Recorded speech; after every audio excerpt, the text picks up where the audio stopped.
The Gravitron, also known as Starship, is an amusement park ride that uses centripetal and centrifugal forces to keep you suspended in the air. Inside the Gravitron, your body would be pinned to the wall with a force of roughly 3 Gs, which is 3 times the normal gravity experienced on Earth, which would be equivalent to what astronauts feel when they get launched into space. But how exactly does this work? When you enter the Gravitron, it begins to spin at roughly 24 revolutions per minute. With this kind of force, you would find yourself pressed up against the wall, and even with the floor dropping away, you would find yourself stuck to the wall and somewhat defying gravity. As the ride begins to speed up, you'll be pushed away from the center and more into the mats along the sides. A great example of a centrifugal force. This is caused by the acceleration and rotation attempting to push your body off the ride in a straight line, which is counteracted by the walls pushing back on you, which would be considered a centripetal force since it is pushing you towards the center of the ride.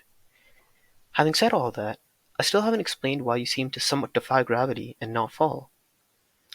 Well, this is actually caused by the wall pushing against you, which according to Newton's third law, would elicit an equal reaction of your body pushing back. As these two forces push against each other, the force of friction from the two would keep your body falling even in 3 Gs. What's really interesting about this ride is NASA and other countries use technology with the same premise to help astronauts withstand higher G-forces. The human centrifuge, which follows the same idea as the gravitron just on a much more powerful scale, could output roughly 20 Gs, whereas the gravitron could only ever produce 3 Gs. This is enough force to make most humans fall unconscious, and is only possible for people to withstand when wearing anti-G trousers. Anti-G trousers are really just inflatable pants that help with blood circulation, since higher gravity would cause most of your body to pool in the lower half of your body. Even though the gravitron was made years ago, the concept and idea behind it are still actively being used.